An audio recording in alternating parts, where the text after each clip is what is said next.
Mais sachez que ma morgue s'adressait davantage à Souffle d'Hiver qu'à ses compagnons, que je ne connaissais pas. Oui, Et Souffle d'Hiver a les mains sales. vos histoires. On n'est pas venu pour discuter... Enfin, je ne suis pas venu pour discuter de Souffle d'Hiver, mais uniquement de la situation de Douglas et Albert. On procède? Vous voulez négocier ou vous ne comptez pas négocier? Bien sûr, on va tenter la négociation. Je pense qu'il faut à tout prix éviter le déclenchement d'un conflit pour lequel votre Douglas a l'air de se battre. Déshabillez-vous et allongez-vous. Elle Pardon? se lève et elle part dans une autre pièce. Je suis Vous êtes docteur. sourd. Je suis docteur, je vous rappelle. D'accord, quand même. J'enlève du coup mes quelques atours, Mhm. tout en gardant mes sous-vêtements, et je m'allonge. Et maintenant? Elle arrive avec une blouse blanche. Et elle a une sorte de pistolet, tu sais, les pistolets à injection. Ça risque d'être un petit peu douloureux. Comment ça? Et puis... Mais je vous assure que ce sera extrêmement efficace. Douloureux? Bon. Je me concentre d'avance, du coup. Elle s'approche de toi. Elle te regarde de bas en haut, comme si elle jaugeait la marchandise. Impressionnant. Mais vous pouviez garder votre caleçon. Et je les garde. Et je l'avais gardé. J'ai dit, j'ai gardé mes sous-vêtements. Ah pardon, autant pour moi. Je l'ai Autant dit. pour moi. Non, Je c'est l'ai bien. dit. Je dis, Wiseau, oui. tu Non, couperas c'est au juste montage. Non, attends, j'ai la réponse. Observez un peu mieux, maître. C'est juste qu'il est très serré. Ah. Les couleurs un peu chères, il est vrai, mais je C'est porte vrai. mon caleçon.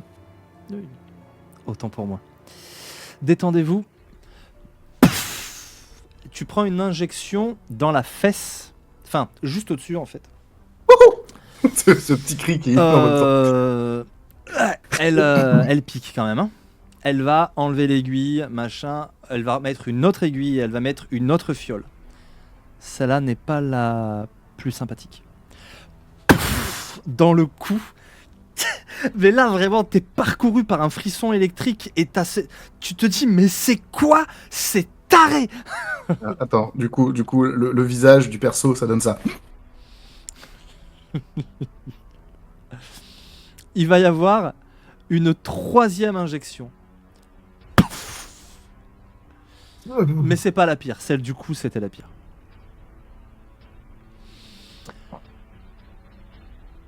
Et au bout d'un moment, tu vas sentir quelque chose de très étrange à l'intérieur de toi.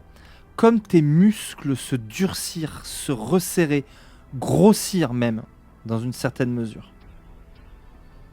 Alors pas de façon énorme, mais il se passe des choses étranges dans ton corps. D'accord, très bien.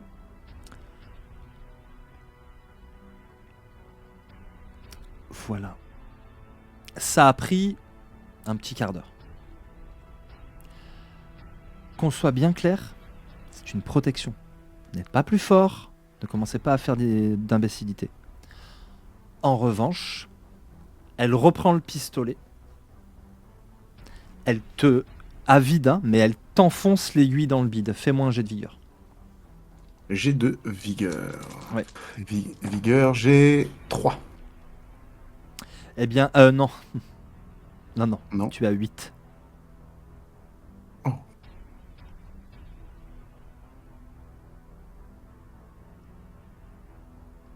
Donc tu peux lancer 5 dés supplémentaires, tu as déjà 2 succès.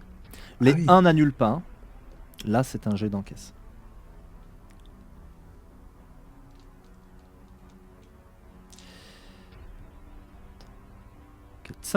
4 succès. La moitié. Elle y est allée franchement, elle t'a quasiment mis un coup de poing avec l'aiguille.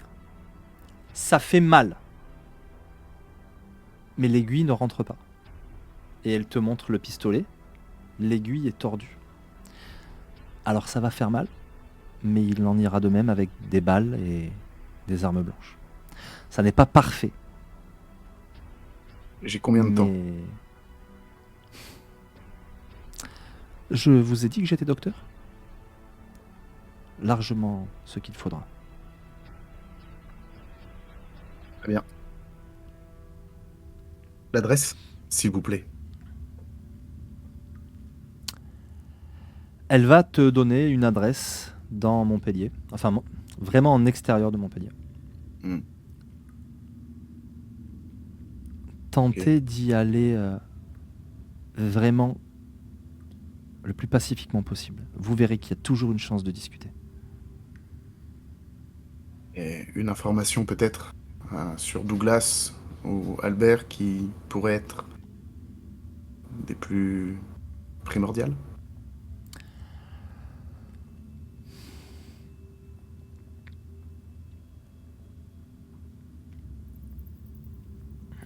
Elle réfléchit. Elle réfléchit un Mhm. moment. Dites-leur que Douglas et Jézabel n'étaient en réalité qu'une seule et même personne. Jézabel travaillait pour Douglas. Ils comprendront. Je leur dis que Jézabel travaillait pour Douglas et que Douglas est Jézabel. Vous dites que Jézabel était aux ordres de Douglas. Quand c'était la même personne, c'est que ils travaillaient ensemble, quoi. Et je débarque en disant coucou, c'est moi, je viens négocier. Une négociation, faut que j'ai quelque chose à leur offrir. Dites-leur que nous sommes prêts à libérer un de leurs agents en échange. Vous avez des agents? Il nous faut bien des monnaies d'échange, vous pensez bien. Et si vous seriez prêt à en libérer 2? Je vous préviens, hein. S'ils me demandent de choisir entre lequel je libère, c'est Grise, ma priorité. On est bien d'accord. Parce que je sens le coup du techno qui va me sortir. Un agent, un ami à vous. Vous comprenez?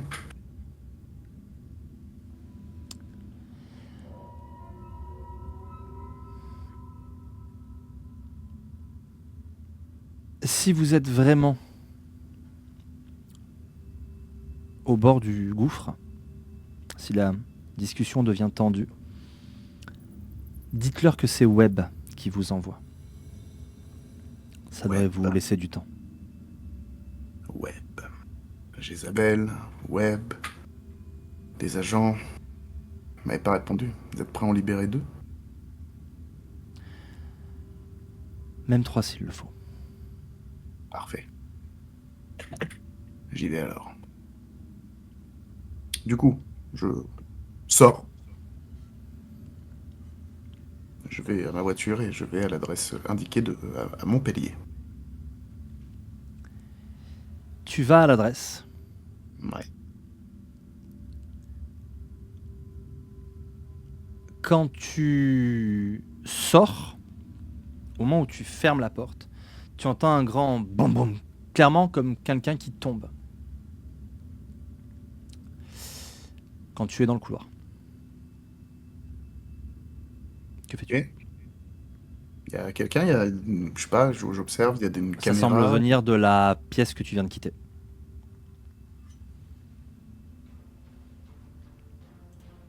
Toujours dans l'hôtel, hein, on est d'accord. Ouais, toujours dans l'hôtel. Ouais, Tu dans viens la de chambre, quitter quoi. la chambre. Tu viens de quitter la chambre de Sana, et quand tu es sorti, tu as entendu blablam.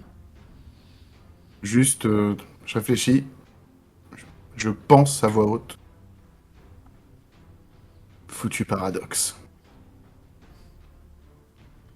et je reste concentré sur la mission première. Ok. En espérant qu'elle ait pas besoin d'aide. Tu t'en vas. Ah Tu bah, sors de l'hôtel. c'est un maître. Non, non, non, moi j'ai toutes les infos. C'est un maître qui pète plus haut que son séant. T'as remarqué? Ouais, voilà. Qui flatule même. Euh, Qui flatule plus haut que son séant. qui flatule plus haut que son séant et qui a du coup sûrement quelques selles derrière les oreilles. C'est souvent ce qui arrive. Bref, elle a l'air de maîtriser ce qu'elle fait. Je pense que là, elle s'est repris un petit coup de paradoxe et qu'elle va s'en sortir sans problème. C'est pas la première fois qu'elle fait ça. Donc, tout va bien. Ça m'inquiète pas. Et il y a une mission que je considère comme beaucoup plus urgente et importante. Très bien. Je peux faire, si je peux peut-être faire juste une petite perception, voir si je peux le ressentir ça, perception vie, voir s'il y a danger ou pas pour Oui, la tu personne. peux. Alors, c'est à travers la porte. Ouais, ça va aller suffisamment proche. Ok, Tu la sens en vie. Par contre, tu sens une grande accélération cardiaque et tu sens un problème au niveau de l'oxygène. ok, bon, demi-tour. Quand tu ouvres la porte, tu la trouves sur le sol. Les cheveux cachent. Elle est sur le ventre et elle semble convulsée.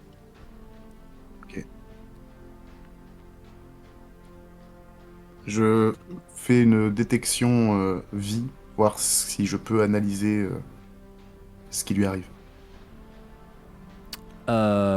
Tu verras pas plus que ce que tu as vu, c'est-à-dire qu'il y a son. En fait, elle est en train de s'étouffer visiblement.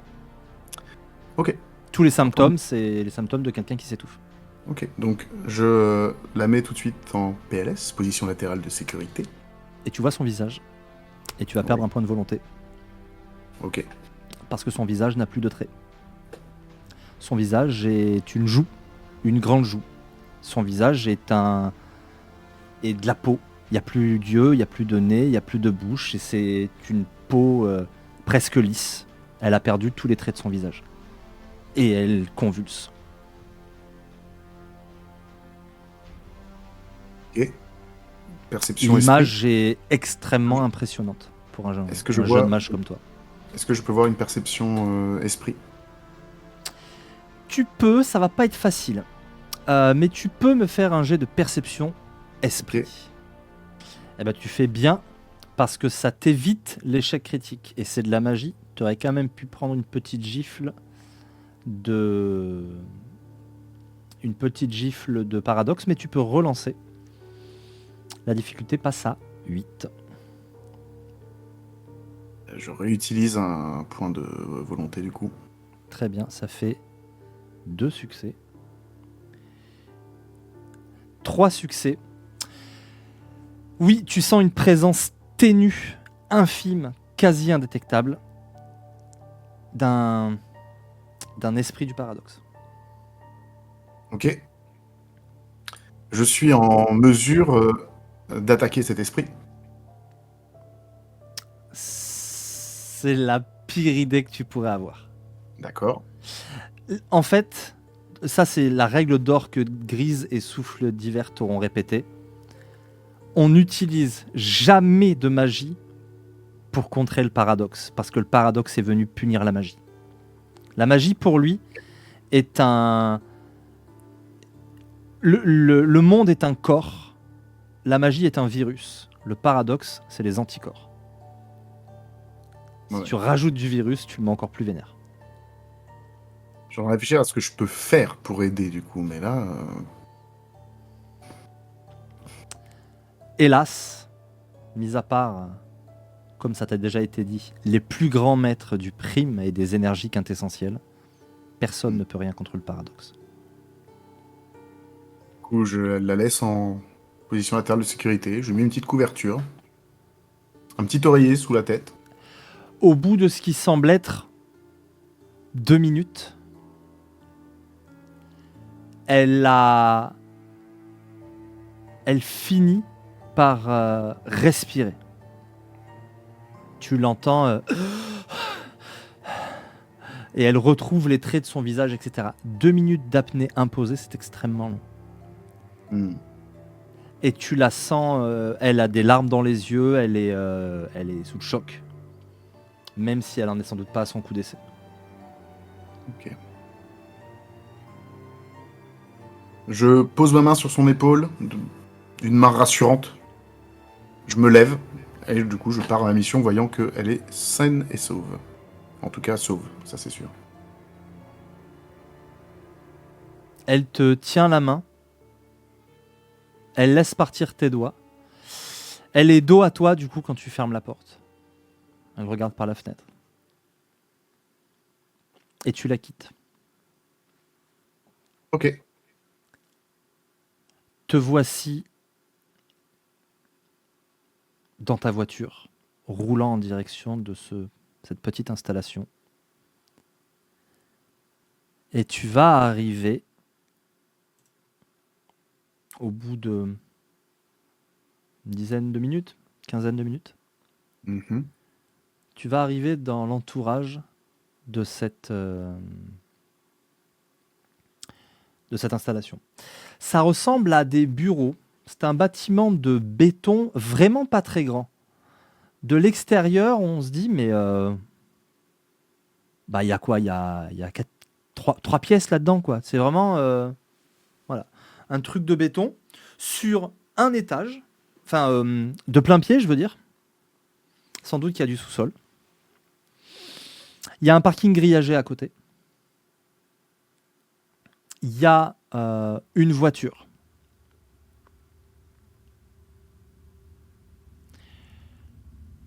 Quand tu arrives dans cette voiture, alors qu'il doit être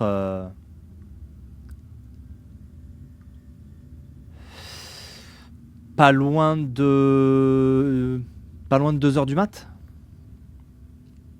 il y a un homme à moitié nu, en caleçon, qui dans le froid a l'air de trembler un peu. Il a des menottes autour des poignets qui sont très bizarres. Elles ont l'air d'avoir comme des circuits imprimés dessus, et il y a des symboles, des chiffres. De loin, c'est difficile à voir. Mais tu reconnais surtout que c'est Grise, qui a été visiblement malmenée, qui tremble et qui... Tu vois ses panaches de vapeur dans le froid. Il est à l'arrière d'un pick-up.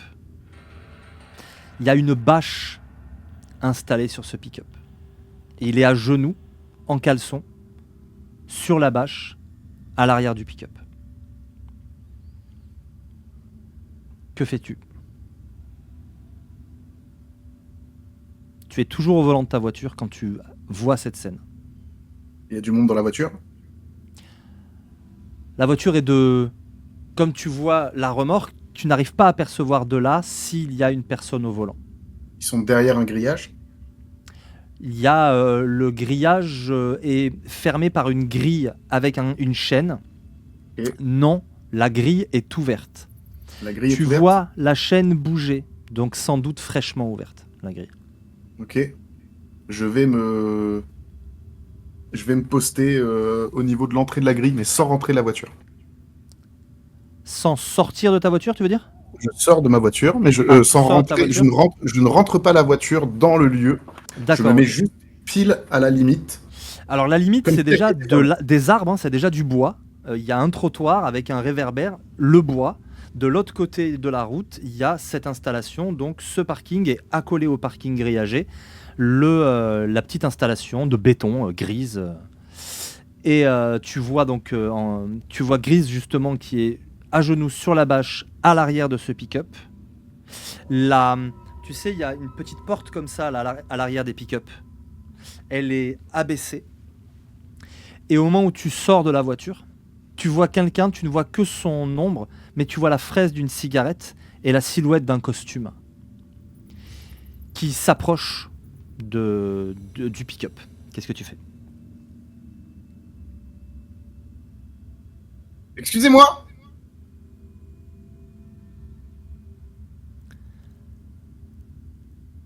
La silhouette s'arrête.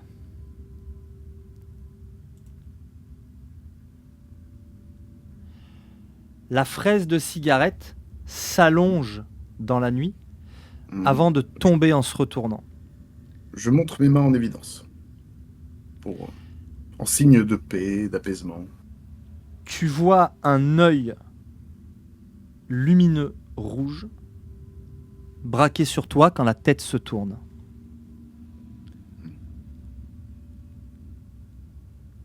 La main qui ne tient pas la clope plonge dans la veste de costume et en sort clairement un flingue qui a l'air gros et un peu bizarre, comme s'il y avait des boutons dessus.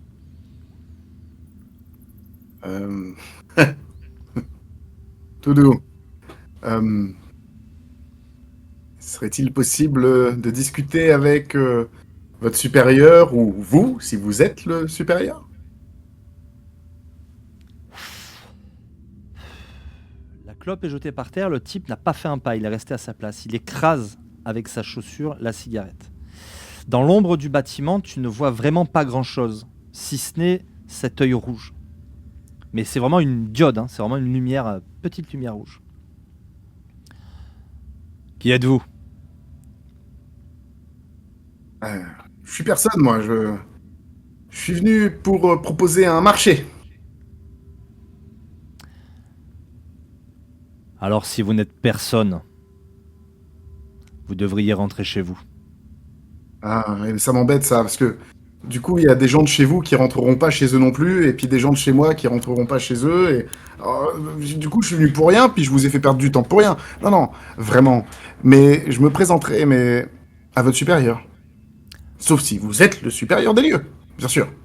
Vous connaissez l'Union? Oui, un peu. Pourquoi? Parce que je vais vous montrer la différence entre les traditions et l'Union. La différence entre les menaces et les actes. Il brandit son flingue vert Grise. Mm. La tête de Grise vole en 1000 morceaux.